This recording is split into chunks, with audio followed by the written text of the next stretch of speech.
Hey, for the paperclip, welcome race fans one and all back to Green Flag TV, where we are set to go racing once again for the next round of the chase. Welcome, ladies and gentlemen, to the Beer Street Journal Bash here at Martinsville. My name is Little Ramble alongside Scott Rank. We bring you all the racing action from start to finish here on Thursday night. Scott, only a handful of races to go in the championship. It is continuing to pick up in intensity. 3 races to go when you include tonight. Our last 2 races take us to Phoenix and then back out east to Homestead Miami Speedway. And this championship is right now all to play for.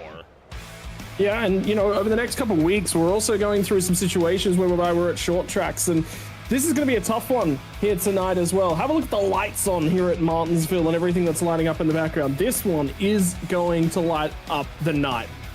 Cosmo Inoshu has remained the man to beat for much of this season. He remains atop the points board with 4,091. That is about 14 points clear of the Nazi Major. Philip Scott hot behind him as well. As Philip Scott only 2 points behind the Nazi Major. So the fight's on for second, but hey, still with the striking distance of Inoshu if anything goes wrong. And if something's going to go wrong, it could very well be here.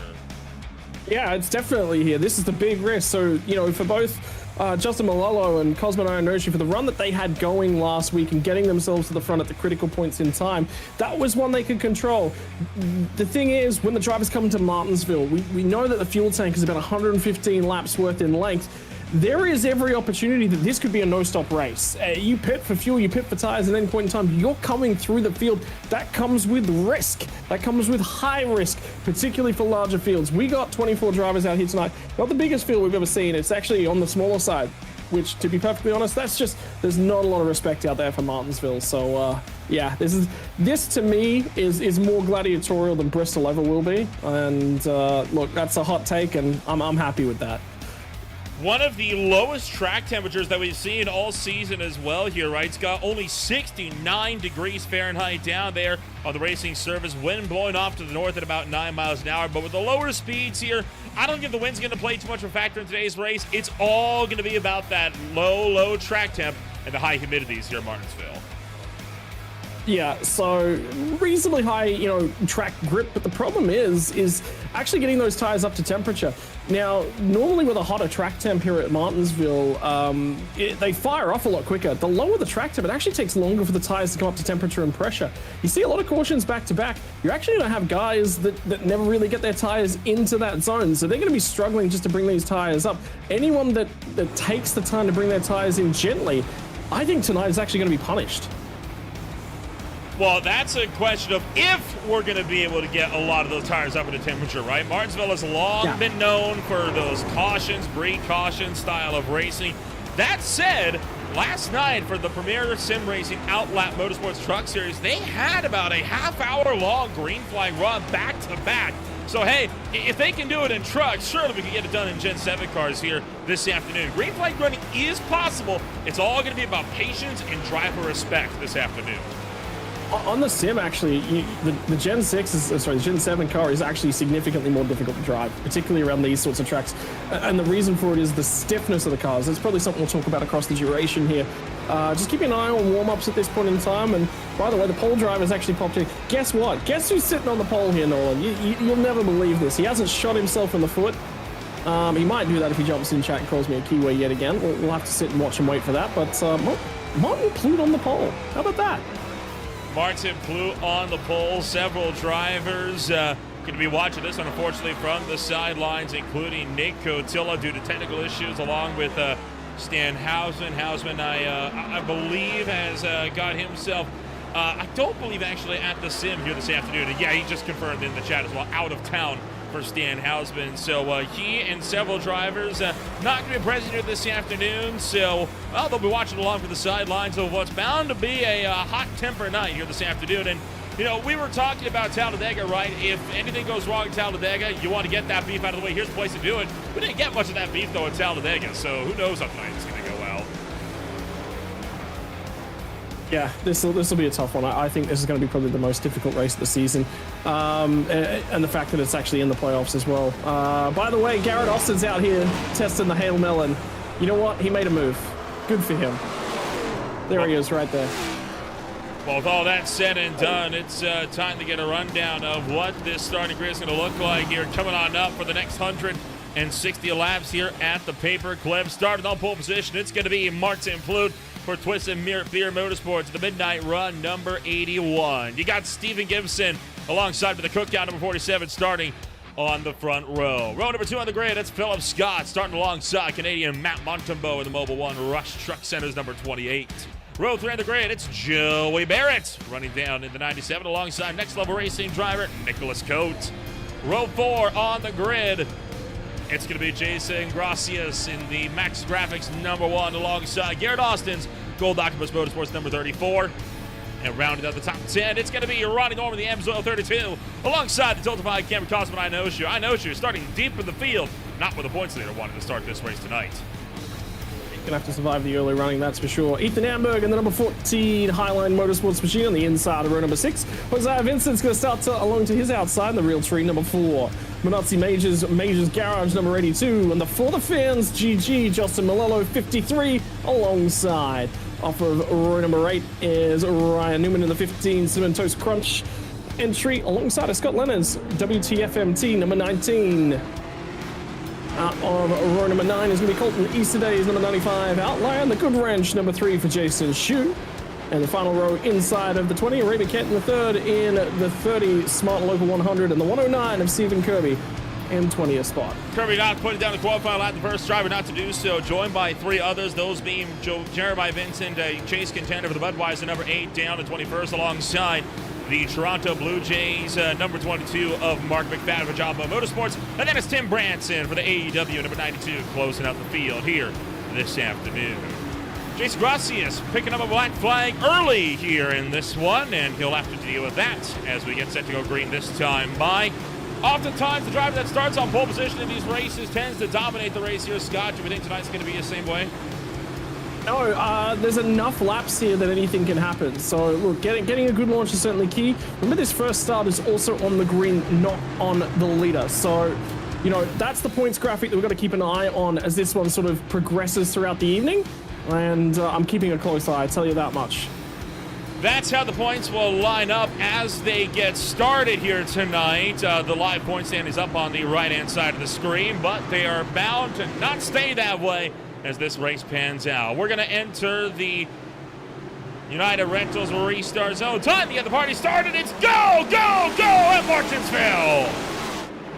This is going to be a tough one. 160 laps. Settle in, boys. This is going to be a long, long run. First corner looks relatively green. The problem here, Nolan, we talked about cold tires and bringing them up to temperature and pressure. I think Jason Gracias got himself a jump start penalty or some sort of issue. He's had to dive to pit lane early. Well, the black flag there came in from prior to the pace laps coming to a close, like the penalty serving from last weekend. I like the call, right? Come down, serve that now when you have a chance. That way you have the most amount of time to bounce back and fight through it later on. Yeah, that's the big one. You're 100% right. Get it done now is basically the way that I'm thinking about this one as well. Because the trouble is, I just watched Ethan Amberg. He just barely got the car on the brakes. The whole way into the braking zone, the rear end was not happy. So again, cold tires. It is going to take you 8 to 10 laps to get them to a point where you are comfortable pushing on the exit. If you are pushing on the rear, up until that point, you're spinning tires. Well, it just gets worse from there because then you just continue to spin in the long run. Ronnie Norman, again, issues getting into turn 1 and turn 2 here. A big crawl all over the racetrack. So again, drivers and skilled drivers, the talented guys are having issues here. I know she's made 3 spots. He's on the early climb. Matt Montembeau trying to go down the inside of Nicholas Coates to regain on lost ground. He started on the outside line, got a bit of a bad run. Jason Garcias finally clears the black flag and makes his way out onto the racetrack, although he is now 3 laps down. Now, that said, a lot of chances for cautions here. So the potential to get to at least some of those laps back is very, very high. And Montembeau still fighting the inside of Coates, and so far, Coates is holding his own up top.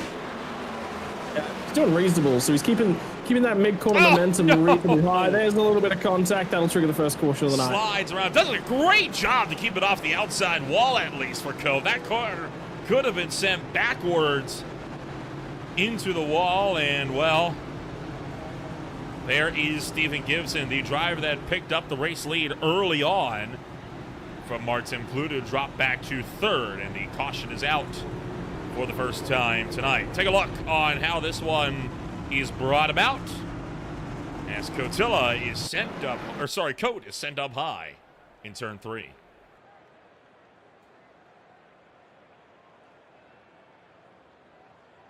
So Montembeau to the inside. He turns in a fraction, but Montembeau's higher too. Montembeau's missed his turn in marker by a little bit. You saw him locking up the fronts as well, trying to keep it out of the 17. Just couldn't really do much in that situation.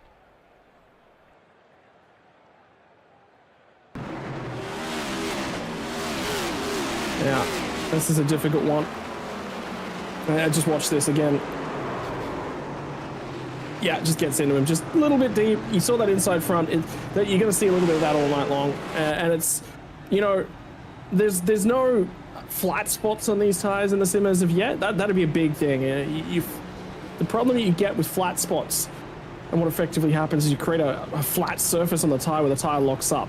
Well, then the next time that it comes around and you stand on the brake, it wants to grab at that point because it's got a bigger patch that's directly on the road, so it wants to grab, makes it worse and worse and worse until you're basically shaking your fillings out whilst you're sitting in the cockpit of the car and you're off the brake. Well, none of that, but what we do get is tire wear. So any minor lock-ins and tire heat, actually, you'll hear V8 supercar drivers on the sim talk about this a lot, and they call it micro-locking, which is that tiny fraction little locking whatsoever that cooks the tire. A V8 supercar burns through its tires nearly about as quickly as a NASCAR does, so they want to prevent that as much as possible. So conversely, over into the NASCARs, you want to prevent that as much as possible as well. One driver not complaining about this yellow flag. Jason Grossi is going to pick up one of his 3 laps. Now stands only 2 laps down as the field will get stacked up, doubled up. We'll get Randy to do it all over again. Nicholas Coe once again saving the car from a lot of damage by keeping it off the outside wall. That said, he has come down and taken a set of 4 fresh Goodyears on that machine. I'm not sure if I would do that only what, less than 10 laps in, but to each their own as Stephen Gibson makes his way around the Yellowwood bannering on the inside line into the restart zone once again, and the green flag comes back out. We're back to racing. Great launch, and again, this is where Gibson's really going to do well. He's got control of that inside lane. And caution out immediately as we got a big mess over there in turn number 1. Ryan Newman's up into the outside wall. Scott Leonard getting collected as well. A multi-car crash up here this time by puts us under the yellow flag once more. Someone just said, I don't understand what's going on there. So somebody broke really early in the outside lane. It was Newman, I think. Keep your eyes. So we're down into the corners. Have a look at the pace differential in the outside lane. Oh, man. And so what's effectively happened is Newman's broken early in the outside lane and Leonard broke late. Yeah. And unfortunately, you got Malello in the middle, who's just trying to take avoiding action on the outside lane car, and Leonard gets into him. So Jason Shute did a good job to get around that on the inside line as well. So look at this one at speed. Yeah, Newman definitely breaks a bit earlier, but that's all she wrote.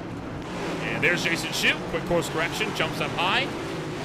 He's going to get through it. Season 5 of the Speed Cup Series brought to you by Highline Diecast Collectibles, your go-to source for high-quality NASCAR diecast and memorabilia. Whether you're hunting for the latest releases, rare finds, or looking to sell your own collection, they've got you covered. Plus, don't miss their live auctions every week on Facebook, where you can score incredible deals on must-have collectibles. Check them out and follow them along at facebook.com/HLD Collectibles, where passion for racing meets collectible perfection. As well as that, Ryan Newman and Associates, powered by Remax Select.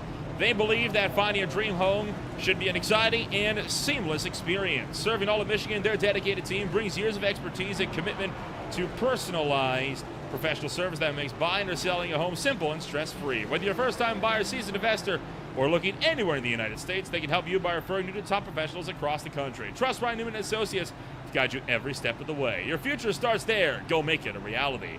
Other spots include Twist Steel Steak Appeal, Beers Journal, the Bow Ties. We'll talk about them later on tonight as well. Scott, 2 cautions here in just 15 laps, and the second one coming out much shorter than the first one. Could this be the start of that cautious mentality? A little bit. Again, you got a mixed up field as well. So, you know, a couple drivers moving forward, a couple drivers just trying to look to slot in. So a little bit is about the only answer I can give you at this point in time. We'll feed down in the back straight away, looking for a good restart. I think that's the big key. Get yourself a strong restart here, settle in. If you're in that inside lane, lifting a little bit sometimes and allowing the car on the outside, it's sometimes in your best interest to do so, because you just make a friend, make an ally. Somebody's going to try and cut you a break a little bit later on. They're all bumping at the head of this field. Oh boy, that not looking like it's going to be a clean start there. Gibson gets away well in the turn one. So does Phillips Scott this time. It looks like he made it through turns 1 and 2 clean as the pack fires down the back straightaway and into turn numbers 3 and 4, side by side, with the likes of Matt Montembeau getting caught in the middle and up and 3 wide as Joey Barrett swings up to the outside wall. And the issue for Barrett, he missed the cement down the bottom of the racetrack. He's running a significantly higher lane to try and turn the car back down. But he's having problems with, he got fractionally high, and I think he might have caught an edge of the marbles, so to speak. And that just sort of kept the car locked in on that far outside groove, and they just couldn't turn it back at all. Oh, Garrett Austin's got the back of Amber. He's going to go around. Garrett Austin around in the middle of the field. He's going to pile up a bunch of others as Minazzi Major gets turned around to the back of the field. Martin McFadden looking like may have just barely caught him as well. And like you say, this one started with Garrett Austin coming down to the turn number 1. And they're around again to the back straightaway. Tim Branson has had a problem. Is he stuck? Something's going on for Branson there. But anyway, this one definitely starts with Austin. Minazzi Major's already got damage in the front of that car. Just ran into the back of Ethan Amberg, like you say. Spins the 34 entry around. And along is going to come Minazzi Major, and the field's trying to get through. And right there, Branson actually catches the 82 and spins him around. So it was actually Tim Branson that ran into the back of the 82. And we'll stay with Tim Branson here, because then he's going to tangle with Arabia Caton and turn himself. That's silly. Okay, so I will actually defend Arabia Caton here a little bit, and this is sort of one of those things. Is the iRacing spotter and the any external spotters as well, because a lot of people don't just run the iRacing spotter; they run an app called Crew Chief, which is sort of the iRacing spotter expanded with a few different customizable options. But as soon as the caution flag flies, he shuts off. He stops giving you spotting, like location. And to me, from what I've seen from Arabia Caton, he's on a single monitor. And I wonder whether or not he wasn't actually able to see Branson to the left-hand side of him. I think is exactly what's going on there. So, you know, it's a little bit difficult because he needs a little bit of help to tell him that there's a car there. A normal spotter, you know, a human spotter would be telling him that there would be a spotter. But yeah, he hasn't got that. Caution number 3 on the day at just lap 21 of this one. You know, we usually get those randomized cautions at some point throughout a race. You know, we get 1 per typically. Something tells me we're not going to be getting that tonight. Yeah. So, I reckon if we get more cautions, you can probably pit from now and make the end of the race, because you definitely need a little bit more fuel than you started with in the race car. Estimated fuel run around 115 laps, but that is, again, when you're running completely green. I think you're right. I mean, you kind of pit here, you can go to the end. And I do remember, actually, one race at Martinsville, there were so many cautions in a 200-lap race, the leader never came down pit road. He ended up winning the whole thing, never took a single pit stop. Yeah, you can do that. Fuel mileage has been 115 laps. We've had already some reasonable green flag running. I think it's going to be a touch too far. We're going to need a lot of caution support in the middle of this race, but it is possible. Coming into turn numbers 3 and 4. Back to the start-finish line. Once again, an early launch from Gibson as he gets away well. And green flag comes back out already. Look at Rodney Norman pulling a huge block on Colton Easterday down the front straight to shut down the run to the inside. And everyone files out 2 by down to the turn numbers 3 and 4. Yeah, Norman will manage to slot back in. Here we go. Martin Plute versus Cosmo Ionoshu, and again, that's just an off-qualifying performance. This is Ionoshu just driving his way back through the field. Yeah, Ionoshu qualifying all the way down in 10th place for this race, and now fighting his way all the way up into 3rd. by the time they get to the start-finish line. Stevie Gibson has also not been able to get away as well as he thought he would. He's got Philip Scott breathing down his neck. He's able to get away, but he's just not able to retain that pace. There goes Philip Scott, a huge dive to the inside. He's going to overshoot turn 3. Can Gibson get the drive out of turn 4? Try to go for the crossover to turn 1. He's looking, not able to get there though. Yeah, but that's heads-up driving. He saw the bomb coming, and he allowed him to get down and really overdrive the center of the corner. Gave himself every opportunity to send it back in the opposite direction. So what we've learned so far is that Gibson's good on cold tires.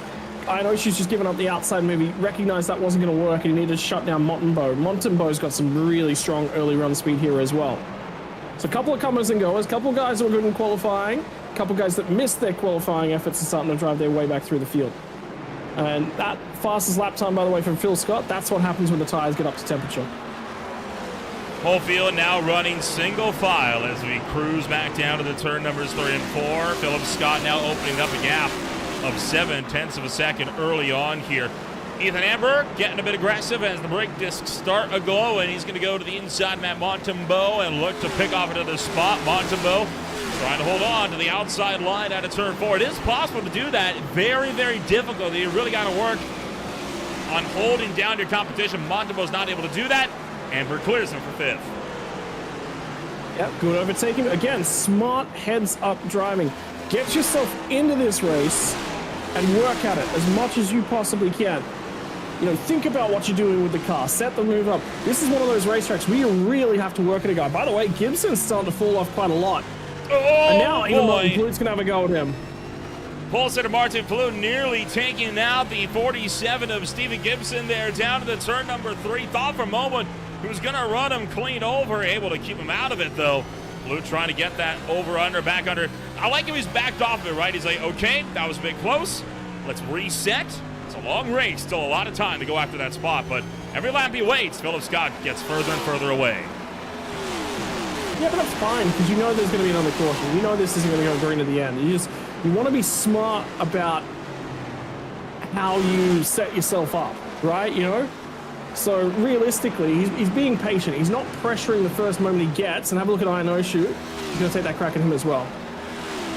Well, I know she says if you won't go for the move, I will. Goes to the inside of the Midnight Run, number 81, and will try to pull it clear. Martinsville catches the wall out of turn 2.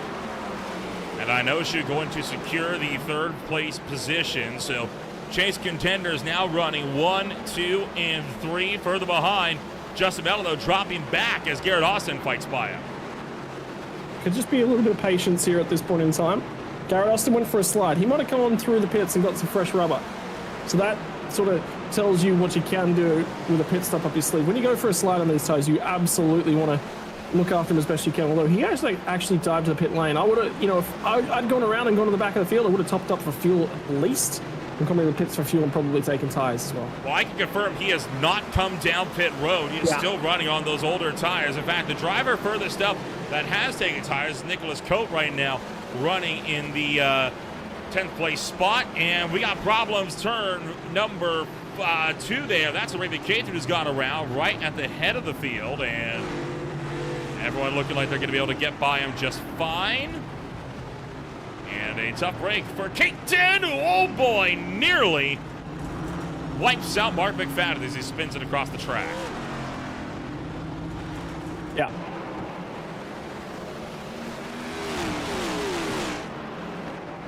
And Easter Day got in extremely hot and got him. That's Scott Lennon, actually. Sorry. Yeah. And then hit him again. And then Holy cow. See, that's not okay. That is definitely not okay. Jeez. Can't be doing that. And in the moment, you know what? The moment for McFadden, I'm actually going to put on McFadden. Oh my goodness. Yeah, so he's in too hot. And then hits him again, I mean. And then this is Mark McFadden. Now the caution at this point is out. It's out. Yes. Yeah. So the yellow flag, you can see the yellow lights on the right-hand side. As Martinsville told him, there's a yellow flag waving right there. Yellow flag still out, still out, still out, and oh man. Oh. I think. So the thing about yellow flags is I'm catching the field at like 70% speed. I'm not doing 100% speed. I think it goes on both ways, right? I mean, McFadden absolutely should have been slower. There's like no reason to be still going at race pace that long after a yellow flag comes out, because he was almost a whole lap ahead of the incident. At the same time, though, Arabia has also got to make sure that the track's clear if he's going to pull a big flick spin like that, and it definitely wasn't.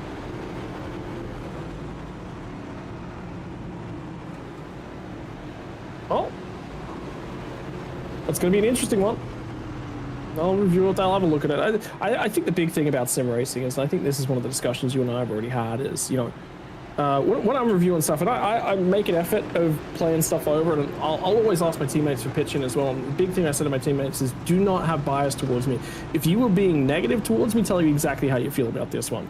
Because I'd rather get honest, critical feedback from people I can trust their opinions of when I have a look at racing deals. You know, and I can take it better from as well. But the other thing I always think about is not what should I have done, is what could I have done to have prevented that situation. And I'll take a look. You know, that might generate me with 5 or 6 different lines or approaches sometimes. Sometimes it's only 1 or 2. Sometimes it is only the one. And I went and did the only thing that was available to me. And from there, I'll review the incident. I'll go, okay, there were 6 different things I could have done here. These 3 are certainly unreasonable. These 3 are reasonable. Why would I have done each of them? Okay, I'll adjust that. I'll take the change in the future. Oh, no, I actually took the best outcome and it was just unlucky. That's racing. Philip Scott, oh my goodness, a massive jump for Philip Scott all the way back in turn 4. Caught the field napping there, as he is clear by about 3 car lengths down to the turn number 1, and that has completely disorganized the pack behind him. That's important. He needed to get a big jump there, and he did so. And Mark McFadden getting up into the outside wall in turn 2 as well on the restart. Yeah, difficult thing at back and pack, but what it has done is reorganize the field. And the other thing is, this is actually spread out. Furthest driver up the field that has taken tires probably about now is Minazzi Major. He's actually done a great job.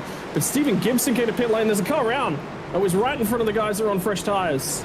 Josiah Vincent, and he's going to catch a few drivers there. That's Stephen Gibson and Ryan Newman now both with black flags, and Gibson has in fact spun it to the outside wall. Now I'm curious if that's going to get cleared. I'd imagine it would be, because they were quite literally forced into pit road by a sideways race car. But what in the world happened here to Jeremiah Vincent on the back straightaway? He's alongside, this is Josiah Vincent, who was alongside Stephen Kirby. I think he just lost it on his own. Yeah. Yep. There's a bump right there at the exit of 2. And then there's going to go Gibson, who's going to go spinning up, and you're going to see him back it into the outside wall. Tim Brantz is going to catch a black flag there. Ryan Newman catches the black flag. Gibson just lightly touched the outside. His car will be fine.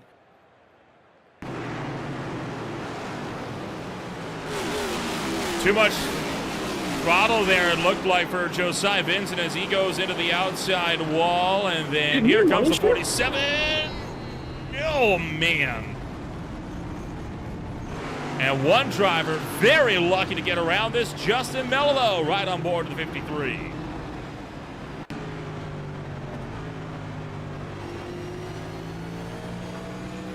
Keep an eye. This is one of those racetracks. So he sees the car in a position, he sees the spin. Sometimes one of the best things you can do is actually come off the brakes. I think Malello has done that because he gave himself some room to maneuver that car.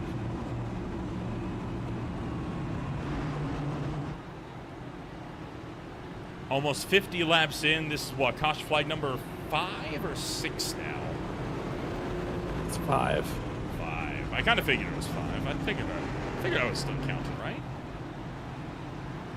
A few drivers have come down to pit road recently for tires. Those drivers include Mello. Scott Leonard took 2 tires back about 24 laps ago. McFadden was in 7 laps ago. Colton East today, Minazzi Major both come down this time by for tires. So far, the top 11, save for Cote, have not yet come down pit road. Lights are out. We're going green this time. Here we go. Gonna be an interesting little restart, I think, because again, you got the field mixed up. Malello's the furthest ahead on fresh tires in 12th, but he hasn't shown good long run speed yet. He really looks like he's struggling. I do question whether or not he's borrowing a rig to know. No! And a hard shot into the outside wall for your pole sitter, Martin Blue. And that again catches a lot of the field with black flags as they pass him on the inside. But that, well, yeah, that was, I kind of figured that was going to get cleared. I mean, again, no choice but to clear in that situation. Yeah, that's one of those common sense clearing ones, and that's the big thing the league will be looking at. Don't forget as well, worthwhile pointing out, 14x for your first incident point penalty tonight too. I think Ryan Newman just hit his incident point limit. Well, he doesn't have a penalty that he has to serve as of yet. Of course, the points penalties, when they are assigned, they are not actual on-track penalties. They are points penalties, and the first one gets applied at at 20. Sorry, is what I have at least. And you will lose 2 championship points if you get 20 incident points. I'd say in sim, it's 14 today. Interesting. Which is pretty normal. Yeah, so that'll be a tour through the pit lane, I think, Ryan Newman. I think, and the other thing is his penalty was probably cleared there. And I think at that point in time, he also looked at it and went, you know what, the best thing to do is actually serve this penalty, because then, even though it has been cleared by an admin, it was unrelated to what was going on. So he's serving that penalty. He will be in the goods. Philip Scott continuing to lead the way. So far, nobody has been able to really close in on him. Behind, several drivers are more or less single file. Again, the field getting very much split apart from that restart melee. Courtesy of Martin Blue himself with all that damage on the right front. You're going to see as it comes around, dropping all the way back to 12.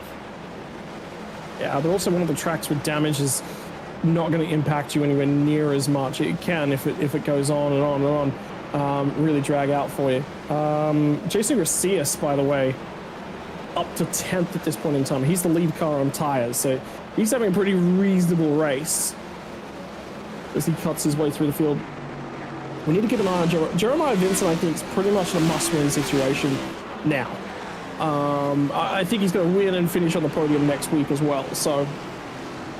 Caution going to come out.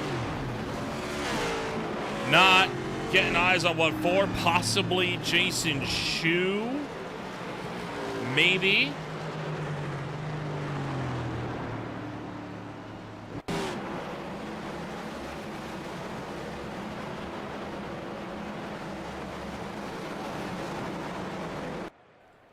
Oh, what's up front? Ryan Newman going into the inside wall.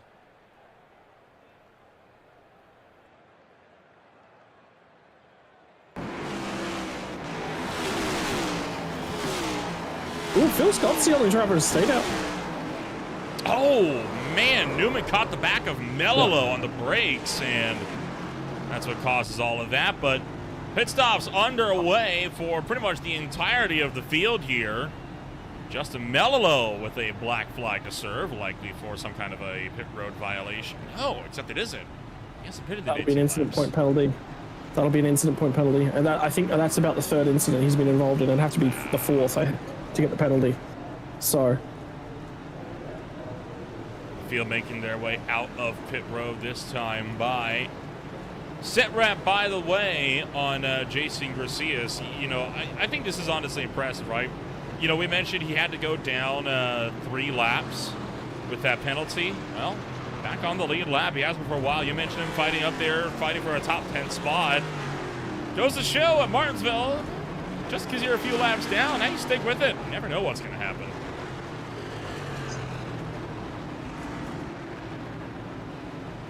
Yeah, this will be, the back end of this race will be funky when we get there. Tim Branson looking to let guys by. I believe must have got a speeding penalty. He's a lap down. That would make a lot more sense. Yeah, it didn't get his... So Branson was hoping to get waved by, and the reason he was hoping to get waved by is it's a reasonable distance into the race. I think that that Phil Scott is the only driver not yet to pit. Which means, by the way, you can get home from here comfortably on fuel. Oh, yeah. even if we went green, you could go green to the end very comfortably on fuel. Yeah. That's why we see so many drivers down pit road now, right? Because they're not going to have to pit Correct. again. And I don't think Philip Scott got the memo. That, or he's hoping to play something with tire strategy later on. Green flag back in the air. Philip Scott jumping again very, very early. Oh, look out, Eastern A sliding into turn number 1. He's going to pick the back wheels up, spins around, collects Mello up into the outside wall. Caution comes out immediately, and talk about disaster for Mello, a driver that had a black flag to serve, and that's going to be replaced quickly with a meatball flag instead.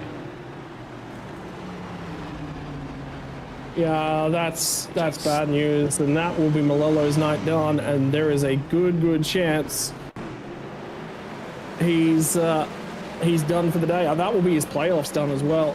He just sailed it in there for yesterday, didn't he? And just tried to, it looked like he was trying to maybe power through, and back end swung back around the other way, and you can see, look at the left front of Mello there, bent all the way back into the frame of the car, and that is that'll be why he had that meatball flag. You know, was forced to come down pit road. This is how that shakes up with the championship standings, by the way, on the left side. I know, shoot, that gap's coming down. It's down to just 8 points right now.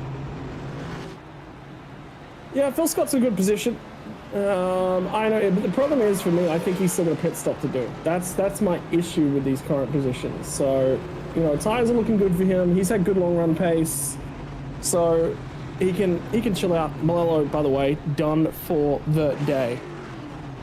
But yeah, no, he's in a good spot. He can just afford to just chill out here. That's what he's doing.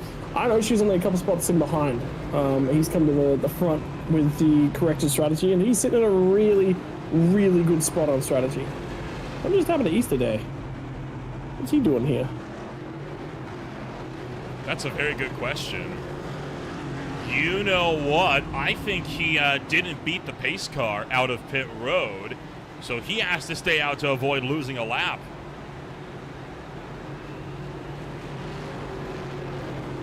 Maybe he was in the caution. So it depends. He could be asked to stop on the inside and let the whole field go by here. Ronnie Norman just asked for an EOL, so I think he's got damage.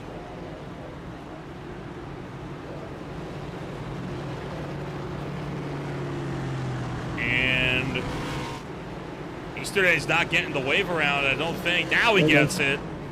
He's going to be waved around the pace car. He's going to have to hustle, though, to catch up to the tail end of the field here before he go back green.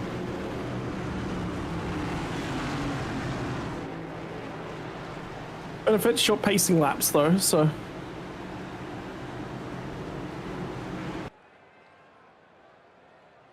And we'll spell ourselves in. This is going to be difficult. This is going to be really difficult now for Phil Scott, because there are fresh tires all over him here. Coming to it, green flag back in the air as we fire down in towards turn numbers 1 and 2, down to the front straightaway. And the pack behind is ready to rumble. Nicholas Cote to the inside, trouble. More cars going around up into the outside wall. Montembeau. That's Montembeau that's involved in that one. Another big driver that was up towards the head of the field, not any longer. As the yellow flag comes out once again, and this is why.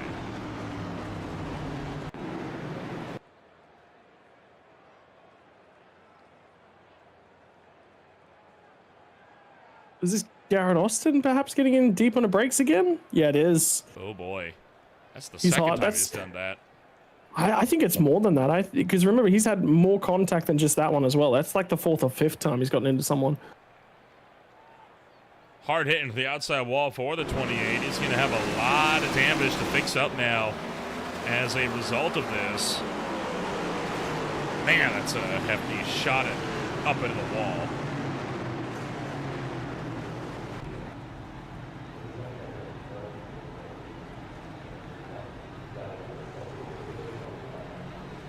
Yeah, car back to pit lane as well for damage repairs. This is the problem with Martin.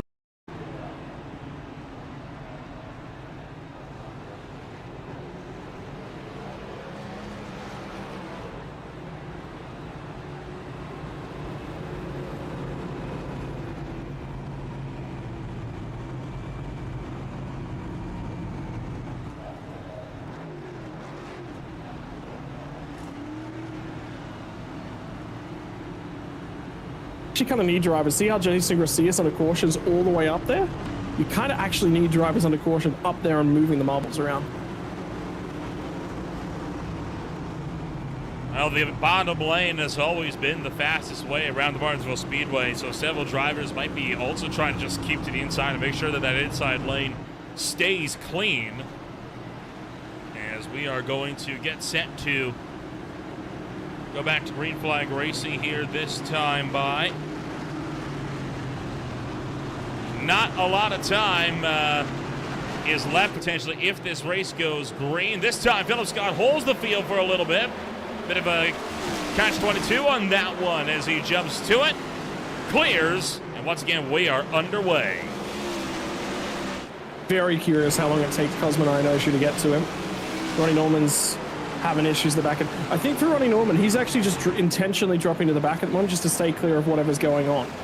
So I believe this is intentional from him. He's trying to keep his playoff hopes alive by making sure he's got a clean car at the back end of this. He doesn't think the wrecking's done yet. We're not halfway yet, by the way. Worthwhile pointing out. In the sim, 35 minutes or so race time thus far.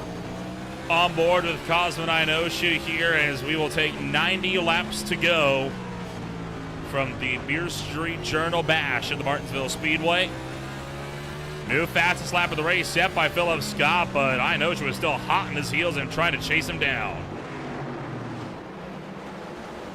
Well, that just tells you that Phil Scott's actually been holding back a little bit, preserving those tires. And Cosmo might just be doing the same as well. Just holding back a fraction. Well, drivers are... Phil Scott just locked a whole bunch of front brake. He locked a lot of front brake right there. First crack in the armor from him. And it only takes one chink in the armor, but Oshie going to back out, not going to force the issue. Tim Branson, meanwhile, fighting Josiah Vincent in the round. Goes Josiah Vincent in turn 2. Spins to the inside. Caution is out again with 73 laps on the boards. How long before Phil Scott comes down for fresh tires? Because he needs an offset, remember. He actually needs a tire offset. He pits now. There's not really a huge tire offset, so he actually doesn't gain much at all. Yeah, you heard him just lost the fronts a little bit there on that one. You heard him lock it up and just loop it around, and Philip Scott staying out.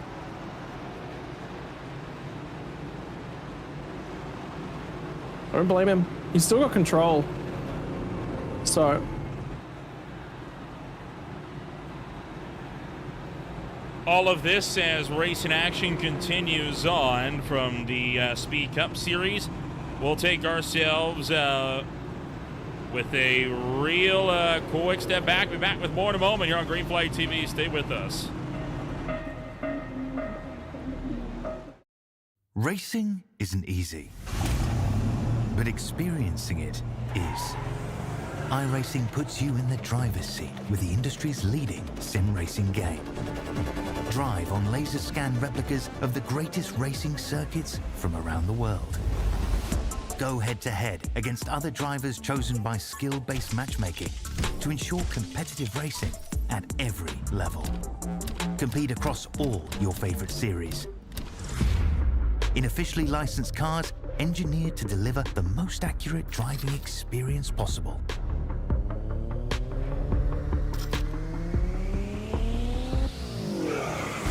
Join a race or host your own with players from across the globe. Race against the computer or in a league with friends. Feel the thrill behind the wheel. Visit iRacing.com.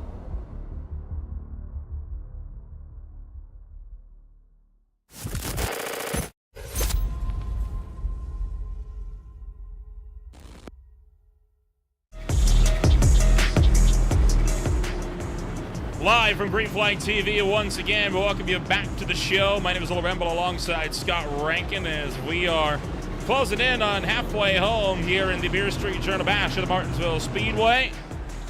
And this one's set to be a wild one here, Scott. It's been an eventful race as it is. Yeah, that it has. A lot of cautions at this point. We're just shy of that halfway marker, though. Phil Scott leads, but doesn't have fresh tires on underneath him. So he's got some work to do to hang on to this one. He'll need a big jump right here. Oh, gets clear to turn one. I know should trap side by side with Nicholas Cote. This is Philip Scott's chance to try and drive away from the field. Still running the same tires and field that he started on way back in this race. 70 laps to go. Major up onto the curve, able to hold it underneath him. That's going to open up the door, though, for Philip Scott. Scott Leonard with a black flag as he has gone around. Yeah, that'll be an incident point penalty as well. So he's now going to be coming to pit lane for a drive-through on the next restart. I'm telling you, man, this is not easy at all. Not easy by any stretch of the imagination. And he's in hot this time. Yeah. Gets the car unsettled. Oh, you know what? Actually, he may have caught the black flag from sticking the nose of the pit road there when he spun around. Yeah, he probably would have done. On board with Scott Leonard.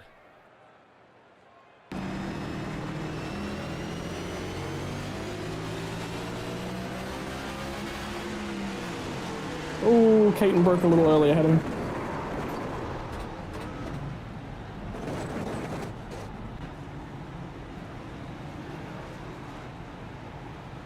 Philip Scott continues to lead the way. Nicholas Cote has fought his way back to second place.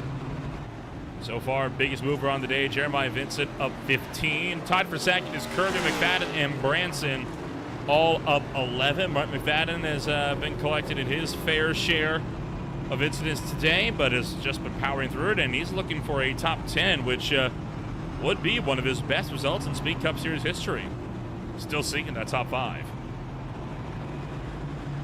Yeah, great opportunity.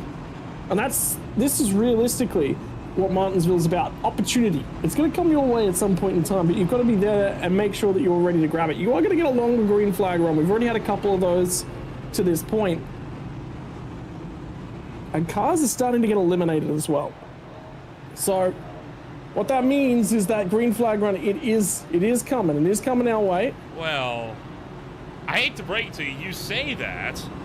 This caution actually brings all but one driver back onto the lead lap. The only one that's not in the lead lap is the one car that retired 22 laps ago.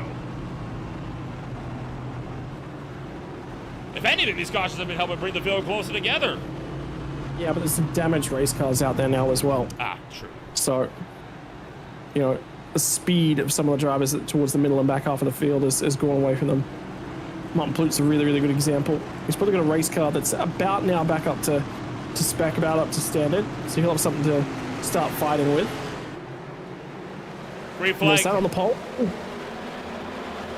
Out once again. We are past the halfway point, under 80 laps to go.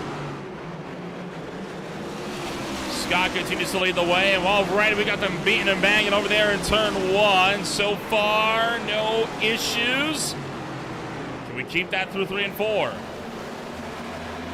Stephen Gibson cuts his leg. Easterday loses the rear end all his own. And up into the outside wall goes Arabia Caton. Matt Montembeau has been black flagged for the incident limit. And once again, we slow it down. Yeah, so it'll be Scott Leonard and Matt Montembeau pick up drive-throughs this time by. I'm pretty sure it's just Easterday just over gasses it up on the exit. You really got to have good throttle discipline and application. Oh, we caught the curb action on the inside. Okay, come on. First time we've seen that tonight. Caught Gibson a little bit there. Then Caton unfortunately slowed up and dinged into the 95, and Matt Montembeau had nowhere to go. Yeah.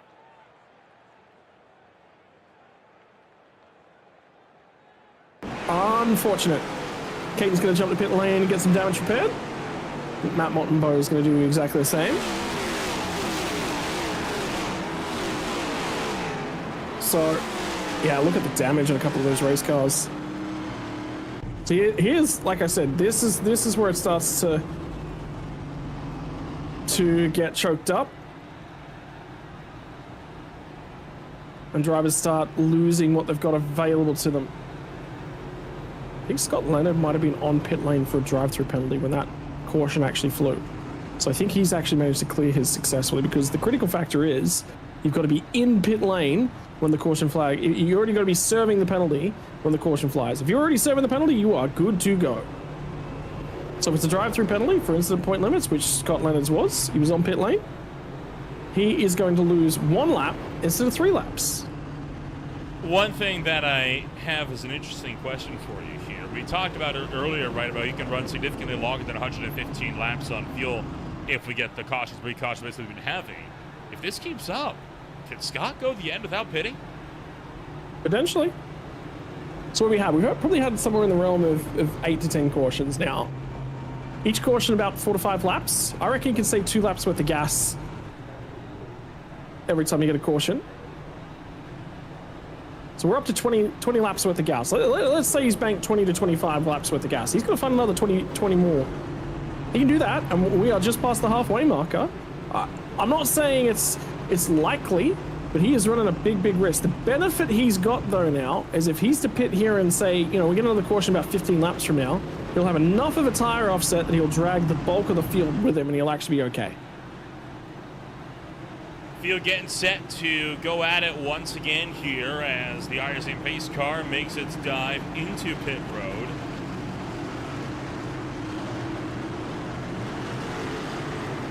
Free fly back in the air, 72 laps on the cards as Philip Scott leads us back to the green. Look out, Jeremiah Vincent kind of all over the shot there as they took to turn number 1. Again, though, able to hold it together for the time being. They're 2 wide down the back. Yeah, Ethan Amberg's to the inside as well. Nazi Major and Garrett Austin were just about putting the bumpers to each other. Vincent made the decision that he was going to slot in. How about the top 7? 7 playoff drivers in a row, top 7 spots on the track. The only difficulty is you need those drivers to fall out so you can earn points. So there's multiple penalties that have now popped up, and they're all now starting to serve them. Arabia Caton got black flagged on pit exit, and there goes Martin Plout, the pole sitter, for the second time tonight, is facing the wrong direction, and that is over at turn 3. Unfortunate news for the Twisted Steel Stake Appeal number 81, as he finds himself pointed the wrong direction, and this is why. Going down the inside of Gibson. He's gonna lock the rears, and around he goes. The problem is you've got to keep the rears, the bias a long way back, because it helps the car rotate through the middle of the corner and take some pressure out of the fronts. So, you know, that does help. But yeah, there's the problem. You go so far back, you lock the rears, and then you're in for a wild ride. Throttled up as well to avoid spinning this one out in front of other cars and up into the outside wall. Philip Scott still not taking pit road.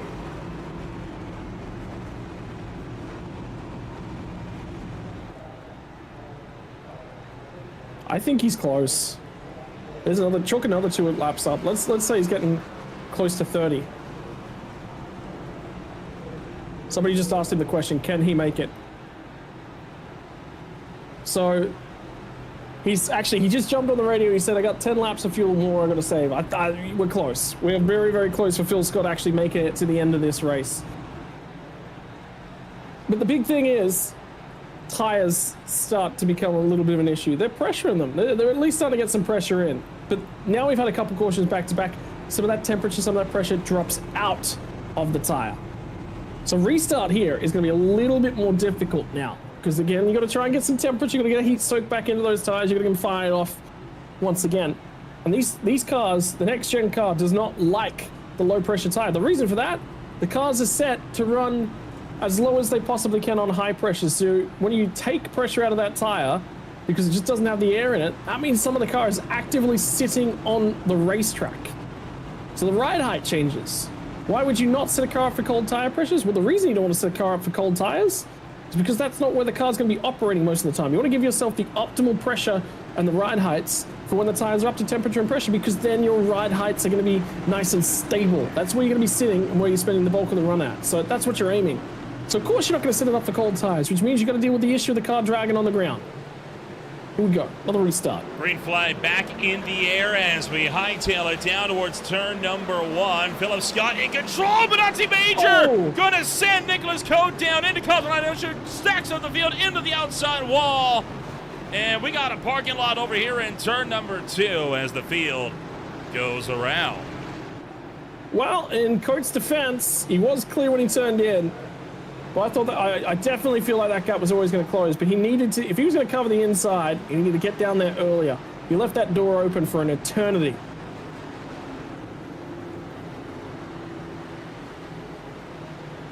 I'm going to replay this incident. You'll see what I mean. I have no problem with him covering the bottom. I think Cosmo Inoshi would have no problem with him covering the bottom if he's clear. So the 17 is definitely clear, but he's getting a bump there. He's getting a bump. He's clear. He just needs to block the inside, cover the inside. Look how late the door shuts. And Cosman's committed to that corner at that point in time. Garrett Haase gets involved. So oh, man, Amber took a hit. Whilst he has corner rights and he has the ability to turn down, you have to, if you're going to turn down and cover, do it early, because the car on the bottom's committing to that bottom line and getting there. If you cover late, yeah, you're asking for these sort of a situation. He halfway covers as well.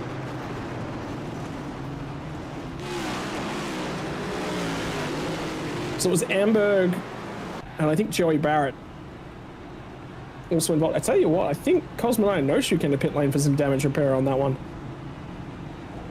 Caton is down pit road. Cosmo No-Shoe is indeed in the pits. So is Joey Barrett. No-Shoe going to leave pit road, but Joey Barrett going to lose a lap.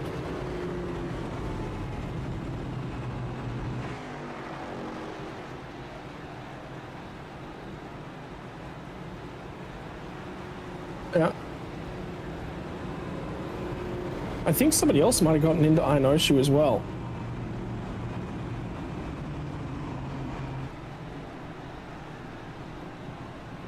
So I think there was a secondary incident in it. Oh boy.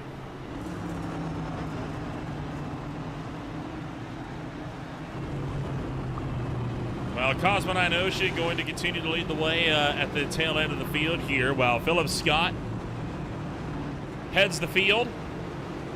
Benazzi Major alongside him. Behind, Jeremiah Vincent and Garrett Austin will be third and fourth. Jeremiah Vincent, most spots gained on the day for him as he sits 18 spots up, where he started this race way back in 21st. One of the drivers that did not qualify for this race. 61 laps to go as we will start lap 100. Yeah, here we go. That's a better block. See what Benazzi Major did? Covered the inside. That allows Jeremiah Vincent to know exactly what he's going to do with the race car. Going to be deliberate at Martinsville in particular. Doesn't matter where you're going to run, doesn't matter what you're trying to do, but you've got to be deliberate. And they went 3 wide behind into turn number 3. Martinsville backed out the inside. Trouble hard to the outside wall for Joey Barrett. He's going to spin across the racetrack into the inside wall. Brings it to a stop. Caution is out. Tires are off that car too, so he's probably going to be done for the day. Another hefty incident here as Joey Barrett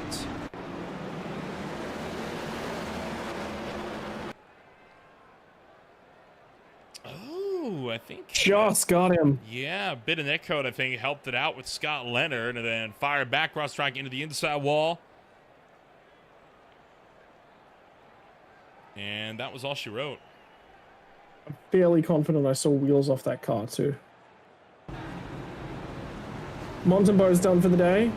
Stephen Gibson's now done for the day. Colton Easterday's done for the day. So we've lost 3 more drivers. What? I actually don't see a meatball flag for Joey Barrett, so I think he's actually okay. 19 cars still remain on the racetrack, and while there's a lot of Twisted Steel out there, it is Twisted Steel Steak Appeal that helps to bring you Season 5 of the Speed Cup Series. Twisted Steel Steak Appeal by Marty Pluto has a solid punch of sweet and a heat flavor that lingers to let you know it's there. Marty Pluto is an award-winning Sick Cook-Off Association chef that has finally revealed a secret resting rub to blow you away with flavor. Steak, veggies, fish, pork, and poultry. Twisted Steel Steak Appeal is a rub above the rest. And by Beer Street Journal, one of the largest online collections of original content dedicated to covering beer culture, education, and the advancement of the beer industry. With thousands of articles, millions of unique visitors, and exposure in over 200 countries, Beer Street Journal is paving the way to enabling category growth, engaging in a broader consumer base, and promoting better tasting beer for years to come. BeerStreetJournal.com, the best in beer. Wanted these to wear a bow tie, no strapping. Slide it over the top button of your shirt and go. Great for all ages. Get yours today at bowties.org. Scott, Philip Scott, is finally down pit road. That's a decision. That's a big decision for him. That's a big call for him to make. He's going to rejoin the race in 16, and he's going to have a big whack on terms of fresher tires, but that has really compromised the strategy for him. He's got some work to do, but also up at the front. Think about the guys up at the front. You know, Jeremiah Vincent's now got the race lead. What's he able to do from the inside? He needs the points too. This is exactly the situation Jeremiah Vincent was hoping for.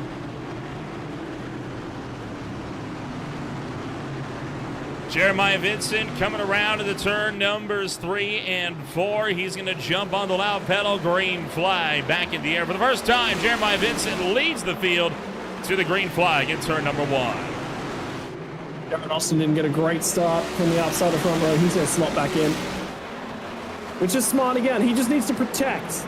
He doesn't need a domineering night. He needs good points. He probably needs great points, but they don't have to be perfection in terms of the points if he's looking at playoffs and thinking about playoffs. Ronnie Norman's been backwards, he's been frontwards, he's been moving his way through the field. He's also had some internet connection issues, so 7th place for him is a reasonable night at the office. Oh my goodness! I know Shoe sends it to the inside of Nicholas Coe, takes out Josiah Vincent, and that was frankly a clumsy move from the Tiltified Camry, and I think some desperation starting to settle in for the 24 with that points lead very much at risk. I mean, watch this aggressive 3-wide dive to the inside and a return 3, and it's clear Coe and Josiah Vincent did not know this was coming.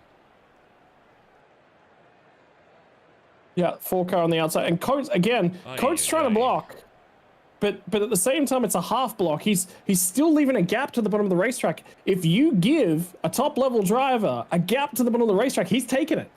He's taking it. So for me, and this is where I say, you know, what can you do to prevent getting into stuff like that? Coach just got to be more aggressive with his blocks. He's half blocked a couple times now. I have to disagree with you on this one. I don't think Cosman has any reason to stick his nose on the inside. I mean, he was so far to the outside, he is no shot onto the curbing of pit road. I mean, that was clearly never going to work. But there is a gap there, is there not? So, you know, this is the thing for me. Like, okay, there's 2 phases to this. There's 2 parts to this story, and I think there's decision making that could be improving car placement from both of them. But I'm basically saying, and this is the thing, here's a gap. The problem is, this is... The 3 wide is definitely the problem. Yeah, and that's the thing. This is the problem I have with a lot of the arguments of, well, there was a gap there, right? The problem I have with that is just because the gap's there now doesn't mean it's going to be there in 5 seconds. And this is the problem that a lot of drivers on iRacing don't understand. And they tend to horribly misattribute Ayrton Senna's old quote, right? If you no longer go for a gap, you're no longer a racing driver. Horrible quote, by the way. He used that to justify taking out another Formula 1 driver. Let's not forget that. But, you know, that aside, it's a driver of Cosman's experience should be aware that that is a gap that is not going to be there by the time your nose gets to the inside. That was always going to close. And sometimes, you know, experience isn't just about being fast enough to make a move. It's about having the knowledge of when to back out. Pick your battles here, because that move, it's going to be there in a lap or so. There is no reason to do that. I mean, Cosman's a fast driver. He's going to get around them. But he's not going to do it if he's going to be running through drivers like that. It's only going to cost himself in the long run. Sure, there is a cost. It's a high-risk maneuver, for sure. But again, you're getting aggressive. With 50 laps to go at Martinsville, you don't know how many of them are going to be on a green flag. And the other thing is he's trying to build margin to Phil Scott in behind. He's trying to put a lot of drivers in bad positions, and it is one of those pressure moves. Nick Coates trying to get aggressive with the car on his outside. That's racing, you know. And Nick Coates going to rotate it this time. And that's, to me, again, that's another one of those situations where, realistically, Nick Coates not at fault there. That's on Branson's made a mistake, and he's just trying to fill the gap. So, that's racing. That's a guy that's made a mistake. They're 3 wide in the corner exit. That's a pinch point. Caution comes out once again here for Nicholas Cope. We'll take another step back when we return. Racing action resumes on Green Flag TV. Stay with us here.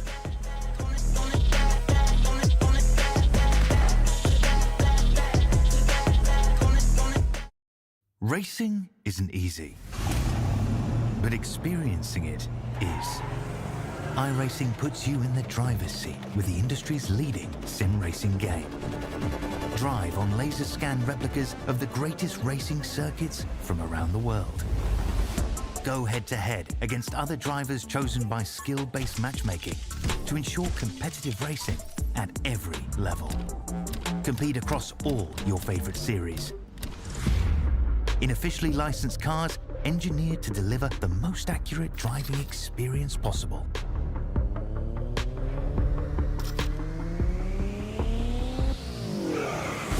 Join a race or host your own with players from across the globe. Race against the computer or in a league with friends. Feel the thrill behind the wheel. Visit iRacing.com.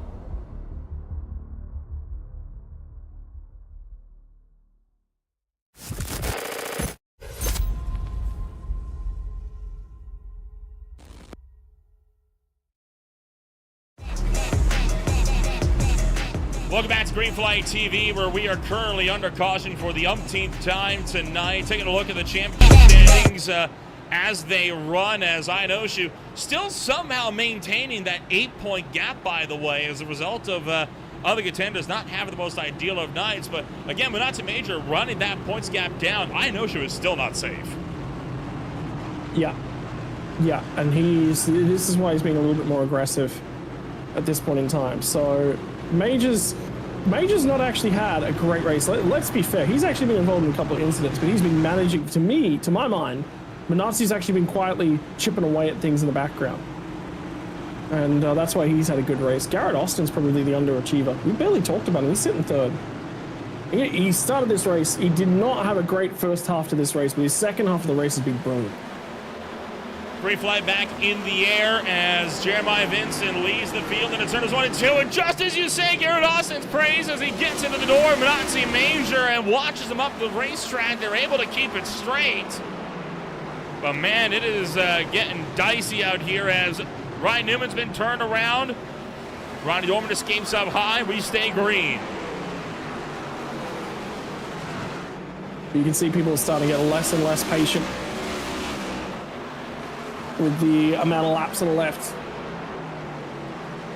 Got 43 of those to go now, which will become 42 in a few moments. Yeah, time slowly but surely running out here as we take that 42 laps to go. Jason Gracias looking to get around Garrett Austin for the Gold Octopus Motorsports, while Jeremiah Vincent has been in complete control, much like Philip Scott early this race. It's taking the lead. Gracias looks slow, unable to make a move though. Oh, and he's going to force the issue as Garrett Austin spins it out. Caution comes out late, and McFadden is going to hit him. And that was an unforced error. I mean, Jason Gracias, he put too much pressure on the 34, and the 34 got into his own head. Garrett didn't need to race him that hard. He just needed to keep running his line. But that's, you know, you're fighting for positions, particularly in the podium late on. I think he's just in hot on his own. Yeah. See Gracias locking up the fronts as well to just skate through here, and then caution doesn't really come out until about now. It was a very late call, and that contributes to McFadden. And again, you saw McFadden locking up the fronts as well. He recognized and he was trying to avoid and just couldn't avoid him in time.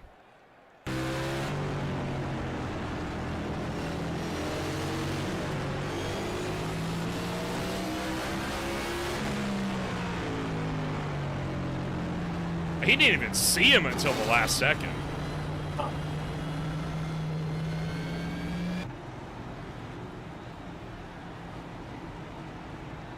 Jeremiah Vincent still leads the way. Arabia Caton going up and around the outside line. He will take one lap back with a Lucky Dog free pass. 7 laps down now for Caton. 19 cars remain on the racetrack. 17 are still on the lead lap. Coming up here on Green Flag TV, it's going to be a busy weekend for us as well. You got yourself with the Zero Toy Racing League out of the Darlington Raceway tomorrow night. It's double IndyCar races on Saturday and Sunday with the Velocity Online Racing IndyCar Series headed to Road Atlanta. Classic IndyCar Series go into Sebring. Between them is the SRA Gen 4 Series at Richmond and the Blaze Metals ARCA Series at the Nashville Super Speedway.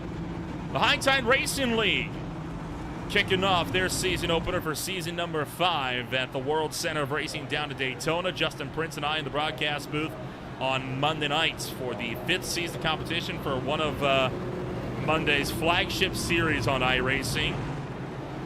And the Mid-Atlantic Racing Series conquers the Magic Mile on Tuesday afternoon alongside the OMSRL Gold Series. Green flag coming out this time by Scott. Yeah, reset yourself. Get back in. Remember, it's Martinsville. Time is running out. And again, I'll reiterate, I think these cars are the hardest ones to drive, particularly at short tracks like this on iRacing. So, hey, this is difficult. This is a very, very difficult prospect to drive to get things going. But keep your head in the game. Still 35 to go. Green flag is in the air this time by... as Scott Leonard is black flagged here this time around. Minazzi Major holding on as Jason Garcias tries to drive around the outside of it, but Major is going to hold firm. Cosman Inosha trying to find it in as well, looking for the inside of the number 1 into turn 1. He's just opening the door now. Phil Scott's got to the back of him. So he's right there, right back in the picture. And the thing for Phil Scott, he's got 7-lap fresher tires than Cosman. That's actually not all that much of an offset. But compared to the rest of the field, they're night and day. So at the moment, they've got pace. Cosman just pinches a brake now. He feels he's under pressure. Scott is quick. Phil Scott is real. He might actually just send it right here. Trying to look for the inside line of Cosman Inoshu and the Delta-V Camry, tracking up to the outside wall. Going to get into it just a little bit. We got one car around the front straightaway. Garrett Austin into the inside wall. Caution comes out once again. Thought for a moment we weren't even going to get it because of how long that one took. That's frustrating for Garrett Austin. He just lost on his own too. He's probably picked up a little bit of damage. The car's not been performing well over the bumps. Jeremiah Vincent's going to be a lot more nervous right now. If I'm Jeremiah Vincent, I'm restarting this next restart from the outside lane. And I'll tell you the smarts, and there's some reason that goes in behind this. He controls when they launch. The thing I do not want is the guys on fresh tires getting to the inside of the guy that's immediately in behind me. I want to use him as a buffer. So I want to restart on the outside. The reason for that, I give Minazzi Major the inside. If I can get a good enough restart, get a good enough launch, I'm clear heading into turn 1. That means we both get the inside. I still got that protective barrier. You know, look at the front end. Yeah, he's struggling for downforce, so he's got to drive it completely differently. Yeah, I think I really... It's not a decision I would make very often at Martinsville, and it relies on me getting a good restart. If I can clear, and I am confident in my abilities to clear the other car on my row before heading into turn 1, I'm taking the outside. If I cannot do that, I got to take the inside. Effectively, he's a sitting duck behind me anyway.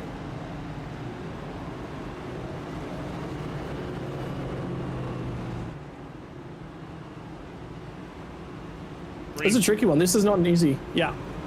The green flag going to get set to come on out next time by. And, you know, under 30 laps to go, the championship situation continues to develop more and more. Inosha is going to extend the gap back up to over 10 points now that he has driven his way back up to 3rd, which is not good news for Minazzi Major, right? Minazzi is hoping that Cos finishes this race as far back as physically possible so he can gain the most amount of points that he can. He might get another chance at Phoenix, right? Because Phoenix is another one of those very hit-and-miss racetracks, right? Where sometimes you have a race that goes relatively caution-free. Other times it's a gong show from start to finish, and there's really no telling what race you're going to get there. Well, you talked about cautions breed cautions. Phoenix is probably a bigger example of that than Martinsville is, because Martinsville, it can happen at any time. Phoenix, once everyone sort of gets spread out, that's when your cautions are gone, basically. So if you get a good green flag run at Phoenix and the field settles in, you're probably okay. Whereas here, it can continue to trigger. As soon as that pack is all bottled back up at Phoenix, you can get caution after caution after caution, because people are incentivized to get aggressive on the restarts at Phoenix. Green flag coming out this time by Jeremiah Vincent. Once again, on point. Green flag back in the air, and racing action resumes as he leads the charge into turn number 1. Philip Scott tags the back of Major entering turn 1, but no harm, no foul. They stay green. I know should try onto the inside of Major. Not able to go down Vincent. Now this just becomes a game of how long until he dives it. Have a look at Minardi. Major's going to shadow him. Gets into him. Oh, boy. And that is going to be a mess. That's got major championship implications as well here, Scott.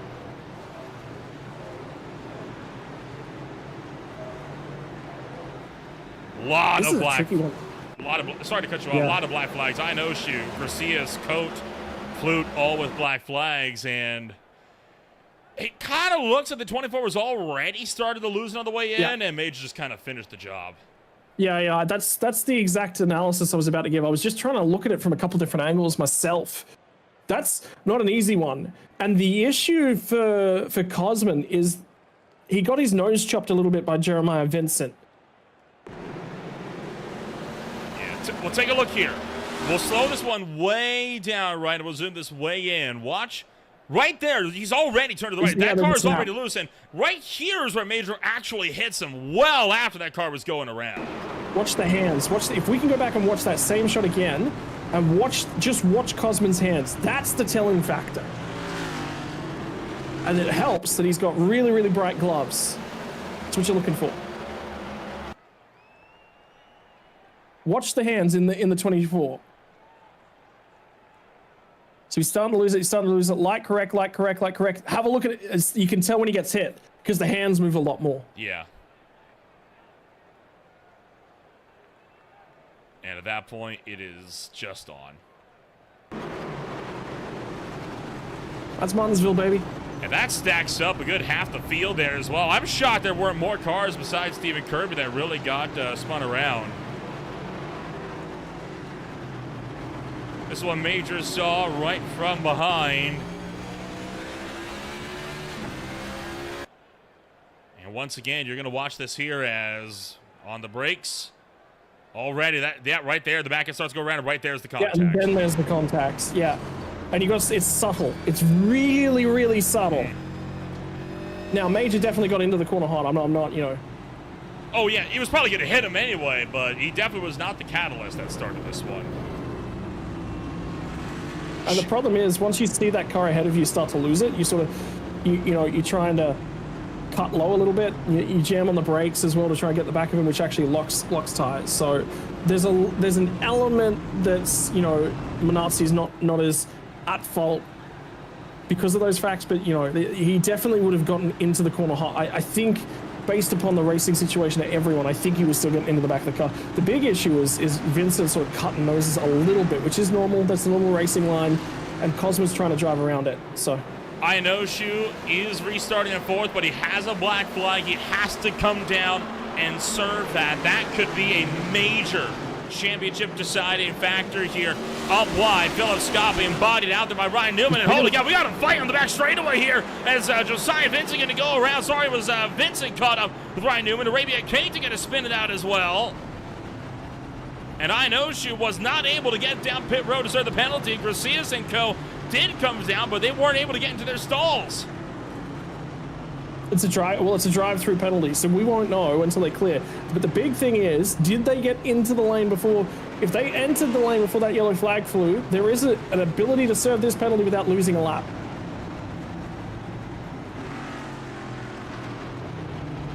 Take a look back at the incident here between Josiah Vincent and Ryan Newman. Really pushed him way up the racetrack, and I mean, You make of that what you will.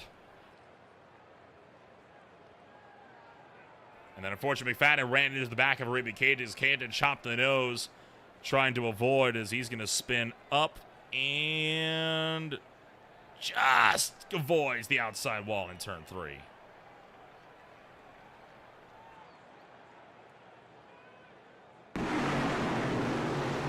Scott, what is your expert analysis on this here?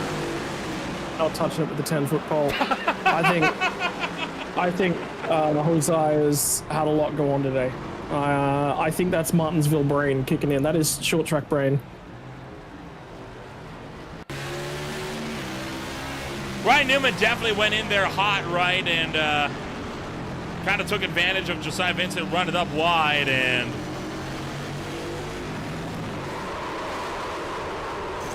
I think it speaks for itself a little bit there. This is on board with Ryan Newman and what he saw.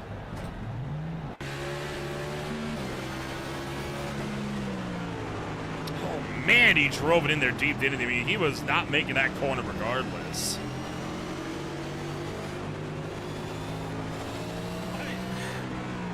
I wonder as well whether or not there was some element. There's a secondary element now. I wonder whether or not the 4-car actually is loose and he's sort of locked in and turning left. I don't know. It's a fair point. You've seen a lot of looseness here tonight.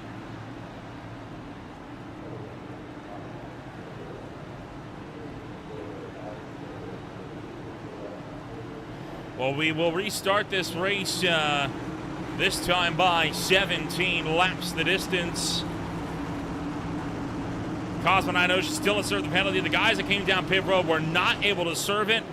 Right now, black flags looming over 6 drivers in this field.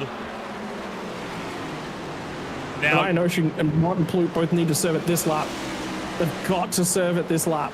And I know she's going to make a desperate attempt to get down pit road quickly before it comes out. Now he has to leave pit road because we just saw, right, Garcia's came down. He didn't clear it. He has to get off pit road before the next caution flag comes out or it's going to be hanging over his head. Meanwhile, they're fighting for the race lead as Philip Scott round the outside of Jeremiah Vincent. This is fresh tires. This is fresh tires versus old tires.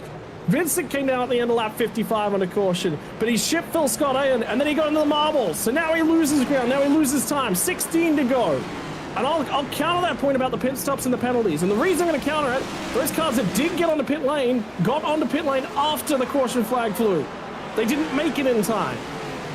Regardless, penalty served for Cosman Iron Shoot. Arabia Caton and Joey Barrett having to come back down to serve penalties as well. Caton, of which is still staying out on the racetrack. Joey Barrett has to stop in his box to serve a stop and hold, while Caton remains on the racetrack almost defiantly so. If he doesn't come down this time, he may very well be disqualified. Does he know? I would hope he should. His spotter should be telling them that, shouldn't he? And there it is. Disqualification. Failing to serve a black flag. Yeah. And I hate to say it, if that happens to you, yeah, no one to blame but yourself. Yeah, 100%.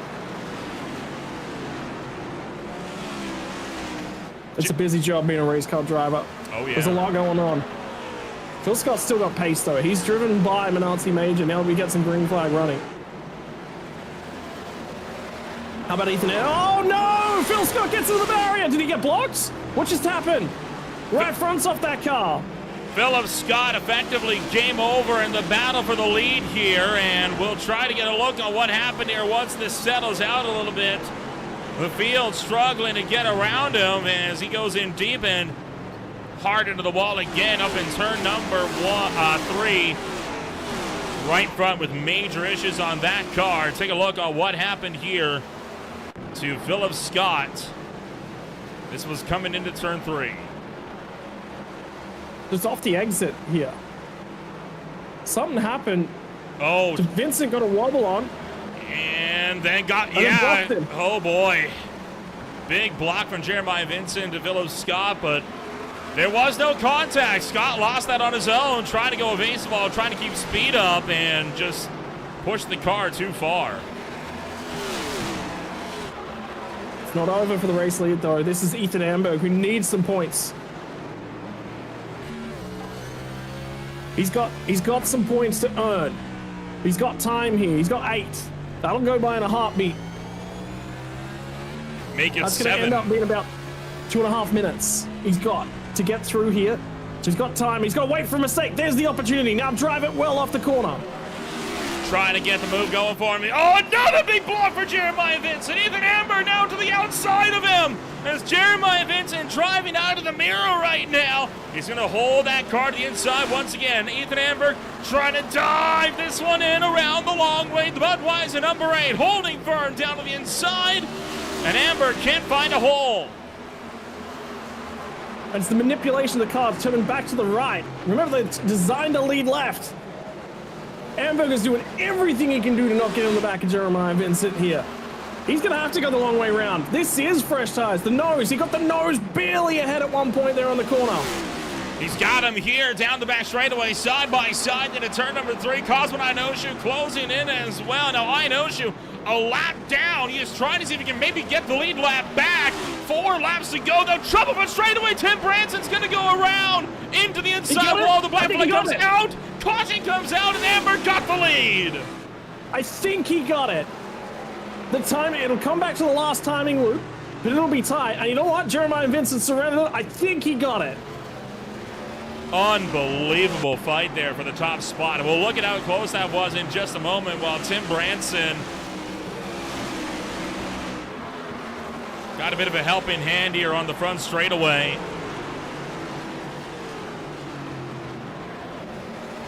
And bit of neck code helped him around with Jason Bracias there. Now let's ride on board with Jeremiah Vincent here. Watch for the caution lights on the right-hand side of the racetrack here. And again, we'll slow this one way down. And right there, you see Amberg is in front. It's right about here. And there it is. There it is. Clear as day. Amberg was well in front by about half a car. Yeah, but it's not by on screen. It's the last timing loop. It goes back to the last timing loop. It's got nothing to do with where the cars are. If the last timing loop was back up at the start finish line and they crossed that loop, well, that goes to Jeremiah Vincent because he was ahead by a couple inches at that point in time. So even though the on-screen display, it's looking like Amberg's ahead by, you've got to wait for where the timing loop is. And that's what it all comes back to. And the reason for that is because it neutralizes the race. What we want to happen is cars to slow down. As soon as that caution flag comes out, cars to slow down and prevent getting into further interaction. So the timing loop system best alleviates that and allows the drivers to slow down immediately. But it is definitely not based upon camera footage at any point in time. They do the exact same thing in NASCAR. It's not camera footage for working out where the timing loop was. It's timing loop only. Critically, this puts Cosman Inoshu back on the lead lap, and he is taking fresh tires, right? No reason not to. He's at the tail of the lead lap as it was. He just got the lucky dog. Yeah, get fresh tires. See what you can do in 2 laps. Smart. About the only reason to not come down for fresh tires is to keep the heat in those other tires. But if he can fire off on cold tires, if we get another overtime as well, he'll get an opportunity to put a reasonable amount of heat temperature into those tires. 2 attempts here on the green-white checker as well. This is the first of 2. The field set to come back around this time by Inoshu. They're right there, catches the tail of the field. Ethan Amberg leads the way. Jeremiah Vincent on 105 lap old tires. Can Amberg get the job done? He's got a lot of old tires behind him, a lot of chances to break away. Green flag in the air for it could be the final time. We've got to get back to that white flag. Manazzi Major's going to try and make up some spot. How about Ronnie Norman? He's up here with fresh tires as well, so his race isn't done. Caution's going to fly. And Ryan Newman getting collected to this one. Scott Leonard at the tail end. They did not make it back, and this will be the final attempt at overtime. The next time out, if we get another caution, the race will be declared official, and we will end this race under the yellow flag. Does Ethan Amberg have a series race win? I I believe so. Let me confirm. This could be him going to his first. Jeremiah's got some. He has 2. He'd be going for his 3rd. Good. Yeah, this is a great opportunity again. Smart race is what's happened to Ethan Amberg. You know, a little bit of luck, but smart. You know, it's not being aggressive. He had to get aggressive with Jeremiah Vincent, but that's okay. You're going to go for that racing for a race win. He had to get aggressive. And the other thing I did here, actually, which was awesome to hear, was Ethan Amberg and Jeremiah both saying, hey, there was some aggressive blocks, but that's great racing. I love that. Was those two on the comms when that last caution flew. So where's the caution here at this restart? Right there. Scott Lennon just drives into the side of Ryan Newman and punches him around. He focused on straightening back out, though. That's why when we did get to those 2 cars, we saw them banging, was because he was trying to hit the car in the right spot to straighten him back out. Both of Ethan Amberg's wins come on back-to-back super speedways. The first one at Daytona back in February 12th, and the second one a week later at the Echo Park Speedway on February 19th, Scott. So 2 plate track wins effectively, and well, could be on for his first short track win and his first win in over 8 months. Big opportunity for him here. And realistically, all he's going to do is get a great restart. Get a great restart and run 2 average laps. He'll be totally fine. Get a great restart, get a caution flag in turn 1. You don't care about the 2 laps. Top 5 are again drivers that are looking to make their way into the championship race as well. Think about that. I know she's back to 11th. Stephen Gibson was in with a strong shot of a win at points today. He's out. Malello's done. His playoffs will be done. Critical moments coming on up here as Ethan Amberg will hold the race lead, looking for win number 3 of his Highline Diecast Collectible Speed Cup Series career. Jumps early. He recognizes this is the opportunity. He goes as soon as he can. Green flag is out, and we are racing once again for the final time in turn 1. Yeah, here we go. Amberg got that good restart he was looking for. Ronnie Norman's on fresh tires as well. Follow him. McFadden's got a car lock to his rear bumper. Will they get the white? Around goes Shoot. Does he save it? Yes, he does. White flag in the air. They're able to save it. It's a massive pileup on the front straightaway. We'll get to that in a moment. For now, Ethan Amberg coming around. Turn numbers 1 and 2 and back to 3 and 4. No competition behind. And Ethan Amberg out of turn 4. 3rd race win in his first one since February in the Highline Diecast Collectible Speed Cup Series. Yeah. Great job. There's a bunch of cars as well in this one with black flags on that final lap. They'll all finish off the lead lap after serving their drive-through penalty. So there's still some shuffling to the final points to come through. A big win for Ethan Amberg, his first non-super speedway win. Martin Plouffe pulls up to give his congratulations, and Ethan Amberg is going to look to burn it down here on the front straightaway. And we'll look at all the carnage that happened coming out of turn number 4 in just a moment. For now, the Highline Diecast Collectibles number 14 for Go Sim Racing going to celebrate on the front straightaway. He should enjoy this one. Again, like you said, you've got to be aggressive. There's times where you got to switch that off at Martinsville. There's times you got to switch that off at most racetracks. Be smart, lock in line, keep the car clean. I think he did a great job doing that all today. Take a look on the absolute carnage here that happened coming to the white flag out of turn number 4. It all started off with Jason Shue, started to get turned sideways there, middle of the field, and Garrett Austin got sent for a ride, and it was on from there. Cosmo Inoshu collected big championship implications there. Mark McFadden, Nicholas Cote, Tim Branson all got involved, and Jason Shue gunned it backwards just so we can make it to the start-finish line to try and finish this race on the lead lap as Jason Martin would get the checkered flag, and unfortunately, he did not manage to make it to the line.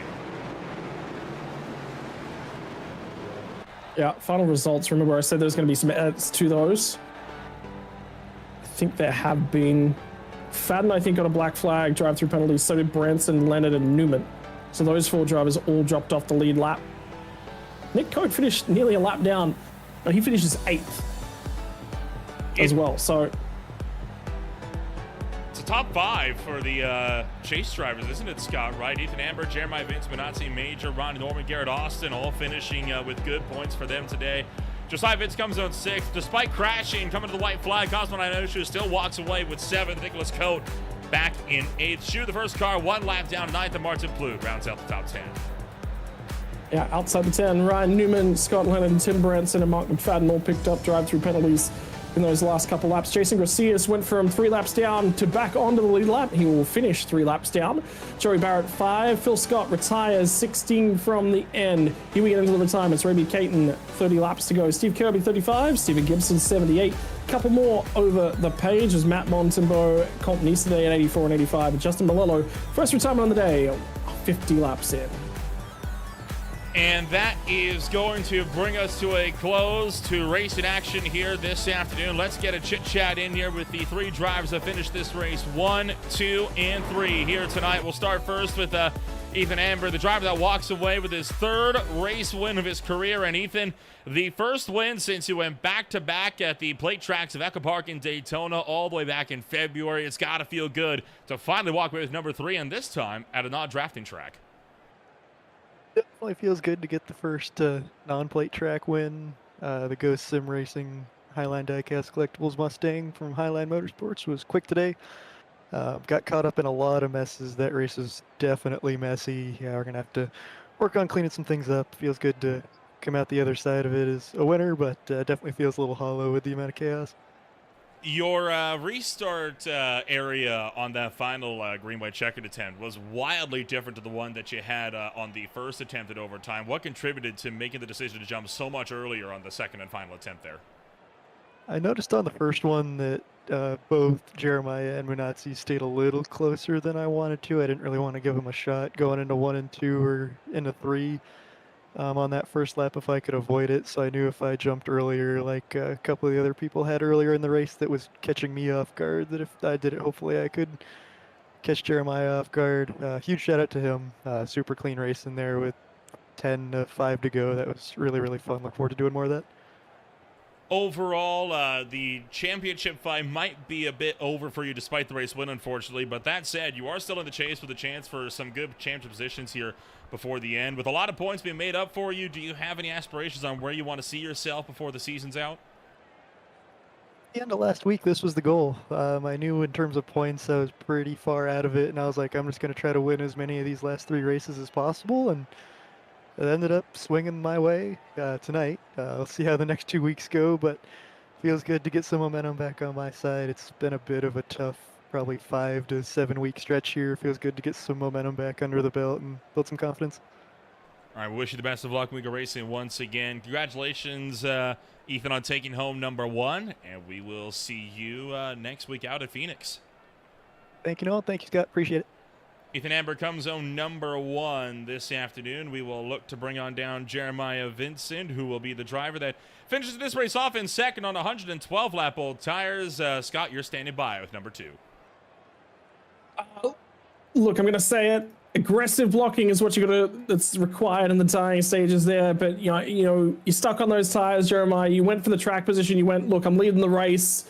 I've got everyone in my rear view. And eventually the tires just got there and they got that one done. But you held on with everything you had. Yeah. First off, I want to thank my Lord and Savior Jesus Christ. Without him, I cannot do anything. But yes, I think it was about 70, 80 laps on those tires. I was just trying to manage them. Some of the cautions worked, but they're with about around like the 30 to 20 laps to go. I did not want to see any more. At that point, like I can still get out there and put down my quickest laps of the race, and kind of set sail and let guys back there battle. But then the fresh tires came up. I feel bad for Philip. I missed my shift on downshifting in the corner, and it pushed my car up, and I got into him. And then I saw him drop later. I'm not sure what happened. In terms of, the championship and where we're going, I think the big thing for you is that you've had to dig yourself out of a massive hole over these last couple of weeks. Second place was what was required here in the dying stages as well. We're heading off to Phoenix next week with a lot to do. Confidence levels of making it out and into the championship race next week at Phoenix. I mean, you've done a lot of that digging tonight. Do you think you've done enough? I'm going to keep at it. I'm just going to go the mental state I went into this race. I just went in and try to keep my car clean and do what I can to try to get that W. And finally, Martinsville, how was the temperature management inside that car? Because in the dying stages of that one, I think Ethan said it to you on the radio. He said, aggressive blocks, but that's Martinsville racing. Managing the temperatures is not easy at this place. No, it is not. And you get pretty hot display, especially late in the race here. All right, brother. Congratulations on P2 finish here tonight on board that number 8 Budweiser machine. Who would you like to give a thank you and a shout out to? I don't thank you. You guys don't broadcast the admins of this league. My teammates, Josiah and Joey, racing tonight. I know Joey didn't get the finish he wanted, but he had a strong run tonight. And then shout out to Ethan. He's a good dude. It was fun racing him there at the end. And then same with Minazzi. Thank you very much for joining us, driver of the number 8 Budweiser machine for Vincent Motorsports, Jeremiah Vincent. Thank you very much. Thank you. Have a good night. And finally, we're going to be stepping down to the final step on board the roster in the number 82 machine, Minazzi Major, for the Major's Garage entry. Minazzi Major, a big points day for you here this afternoon. A third-place finish will see you reel in the points gap up to Cosmo Inoshu, with him having a suboptimal day at the office here for you. Overall, talk us through the afternoon and what sees you start from the midfield and finish up on the podium. Luck. First of all, I want to apologize to Cosman for that whole dust-up. He was definitely sideways before I got to him, but I also feel like I was going to run into him anyways. I just feel like in that situation, it's a little bit on the trailing car to have a little bit of responsibility for the car in front and protect him a little bit. But I definitely didn't mean to plow into him the way that I did. Honestly, the whole night I was having audio issues. I don't know what's going on. It's like, for me in my in-car, it sounds like everybody else's engine is at like 13,000 RPMs all the time. And I don't know why that's the case, but it makes it really hard on like corner entry to kind of judge my marks, because I'm going into the braking zone and the cars around me sound like they're sending it, but I can see them slowing down. It kind of throws you off a little bit. So it was definitely a rough night. It was not the fastest. Probably had like 10th to 15th place speed. I decided after the first couple of stints, or I think after the first like green flag run, I saw that I was kind of slow. So I was like, all right, I'm gonna just, as soon as I think I can make it to the end on fuel, I'm gonna pit, I'm gonna get fuel, and then I'm just gonna stay out the whole rest of the race, and whatever happens, happens. So that's what I did. And then when everybody else came down, I cycled through to the front and then was able to luckily just kind of stay up in the top 5 for most of the race, just because of how quick we were getting cautions. I'd cycle to like 2nd or 3rd. We'd do like 2 or 3 green flag laps. I'd lose 2 or 3 spots from being slow, and then caution would come back out, kind of save me a little bit. So definitely fortunate to come away with 3rd, and we'll take this momentum into next week. It should be a little better next week, so that'll be a lot of fun. You leave tonight with a less than 10-point gap to Cosmo Inoshu. The fight for the championship is still very much on. Of course, you've got other contenders like Ryan Norman and Philip Scott. You still have to worry about, both within 20 points as well. Overall, do you think Phoenix is where you'll be able to pounce, or are you going to look to make your move at Homestead? Phoenix, I'm a little bit better at than here in Martinsville, but it's still not like my forte. I think Homestead is definitely my much stronger track out of the 2 of them. So next week's going to be another maintaining week, just kind of hoping that I can stay within striking distance, and then we'll go into Homestead and see what I can do there. We'll wish you the best of luck next week in Avondale, and then, of course, in Miami. Congratulations on finishing 3rd tonight, and we'll see you next week in Phoenix. Yep, see you guys next week. Minazzi Major comes home number 3 this afternoon, and Scott, that's going to do it for our post-race interviews here this afternoon. Taking a look at the championship standings exiting tonight, of course, the very much unofficial point standings, but right now looking to be what's showing for us a 10-point deficit between Inoshu and Major. Official points right now are showing it to be a 5-point deficit in reality, but the point is, right, 10 points or less between Major and Inoshu. This championship fight very much alive with only 2 weeks left on the cards. Yeah, that it is. Minazzi's had a couple of really, really good runs over the last couple of weeks as well. So he's in a really, really good spot. I think instant point calculations might come into this one as well. Phil Scott, after that retirement, he's still there, but he had a buffer to work with. He doesn't have that to work with as well. Think about Justin Malello. Just need to finish tonight. Just need to keep putting points on the board. Falls to 7th. So he's now on the back foot. Jeremiah Vincent finishes 2nd. But the problem for him was how much work he had to overdo. Everything that's happened to him thus far, it's just, he's close. And have a look at how tight that bottom end of the point standings is. But for me, yeah, second place. He's got to win next week and hope for some disaster from the guys around him. And the problem is he's got to win and hope for disaster from multiple drivers. I think it's too much. Every spot you are behind, you basically have to have another driver have a disastrous race. And when you add all of that together, it's a lot.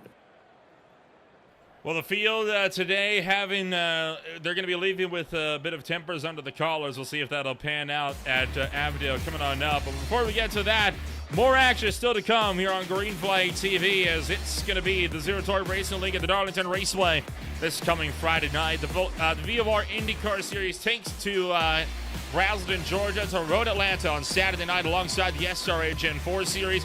Classic IndyCar Series action is once again taken to Florida to Sebring, while the Blaze Metals ARCA Series is out at Nashville. Also in Florida is the High Tide Racing League. Season 5 gets set to kick off, and we'll see if Jaden Hop can start off his title defense strong with a 100-lap run at Daytona International Speedway. In the meantime, if you want to find out more about who we are and what we can offer you, check us out today at www.greenflagtv.com. Once again, my name is Manola Ramble alongside Scott Rankin. The championship continuing to close on up. And boy, what a fight it's going to be from the start to finish. 5 points separate the top two. We'll see if it heats up even further in Avondale in the desert.